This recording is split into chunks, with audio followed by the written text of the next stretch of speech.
میں نے کویسچن کیا تھا کہ بسا اوقات میں شوہر کے ساتھ باہر جاتی ہوں تو شوہر کسی خاتون کے ساتھ اگر گفتگو کرنے لگ جائیں تو میرے دل میں وسوسہ پیدا ہوتا ہے، اس کی کیا شرعی حیثیت ہے؟ دیکھیں، مسئلہ یہ ہے کہ یہ تو ایک عورت کا فطری تقاضا ہوتا ہے کہ عورتوں میں مادہ غیرت بہت زیادہ ہوتا ہے، اور غیرت کا مطلب یہ ہوتا ہے کہ جو چیز آپ کے ساتھ خاص ہو، جب کوئی اس میں شریک ہوتا نظر آئے تو دل میں ایک نفرت کا جذبہ پیدا ہوتا ہے، یا نفرت پیدا ہوتی ہے، اسی کا نام ہوتا ہے غیرت۔ تو چونکہ عورت چاہتی ہے کہ شوہر کی تمام تر توجہ اس کی جانب ہو، اگر وہ کسی عورت کی طرف تھوڑا سا بھی متوجہ ہوتا ہے تو اس کی غیرت جاگ جاتی ہے اور وسوسے پیدا ہوتے ہیں۔ لیکن یہ ضرور ہے کہ دیکھیں، اس دنیا میں مختلف معاملات کی وجہ سے، مختلف ضرورتوں کی وجہ سے مرد عورت سے اور عورت مرد سے کلام کرنے پر مجبور ہوتی ہے۔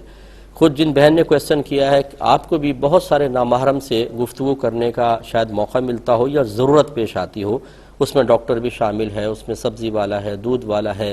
کزنز ہوتے ہیں، یا خاندانی رشتہ دار ہوتے ہیں۔ ہو سکتا ہے آپ سب سے محفوظ رہتی ہوں، لیکن ہم ایک عام مثال لے لیتے ہیں کہ بہت ساری خواتین کو ایسا کرنا پڑتا ہے۔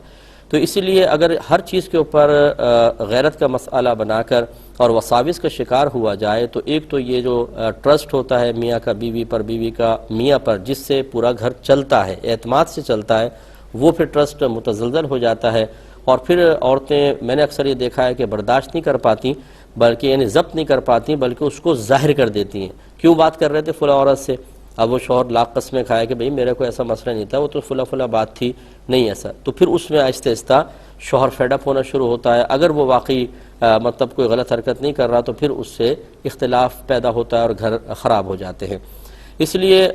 ہر ایک دونوں فریقین کو دیکھنا چاہیے، اپنے ساتھی کی عادات، اطوار، اس کی نیچر ہر ایک کو پتہ ہوتی ہے۔ اگر آپ یہ سمجھتی ہیں کہ آپ کے شوہر ایسا نہیں ہے کہ وہ ہر عورت کی طرف مائل ہوتے ہیں، ضرورت نہیں گفتگو کرتے ہیں، تو پھر تو یہ وسوسہ آنا بالکل بیکار ہے اور خواہ اپنا گھر خراب کرنا ہے۔ اور اگر آپ یہ سمجھتی ہیں نہیں، ان کی عادت یہ ہے کہ جہاں کوئی عورت نظر آتی ہے اس سے ہنسنا شروع کر دیتے ہیں، باتیں کرنا شروع کر دیتے ہیں، تو پھر آپ کا یہ وسوسہ کوئی غلط نہیں ہے۔ اس میں پھر آپ پیار محبت سے اپنے شوہر کو تنہائی میں، نہ یہ کہ پیچھے پڑ کر، نہ یہ کہ سختی کے ساتھ، نہ یہ کہ جھگڑ کر، بلکہ نرمی سے سمجھائیں کہ آپ کا یہ عمل میرے لیے باعث تکلیف ہے۔ اور ذرا غور کیجئے کہ اگر ہم اپنی بچی کی شادی کریں اور آپ یہ دیکھیں کہ آپ کا داماد عورتوں سے اس طرح ہنس کے بات کر رہا ہے تو آپ کو کیسا فیل ہوگا؟ تو پھر آپ کا شوہر یقیناً کچھ نہ کچھ سوچنے پہ مجبور ہوں گے۔ لیکن جب تک شوہر میں ایسی کوئی بری عادت نہ ہو، اسے خواہ اس کے اوپر شک کرنا اور وسوسوں کا شکار ہو کر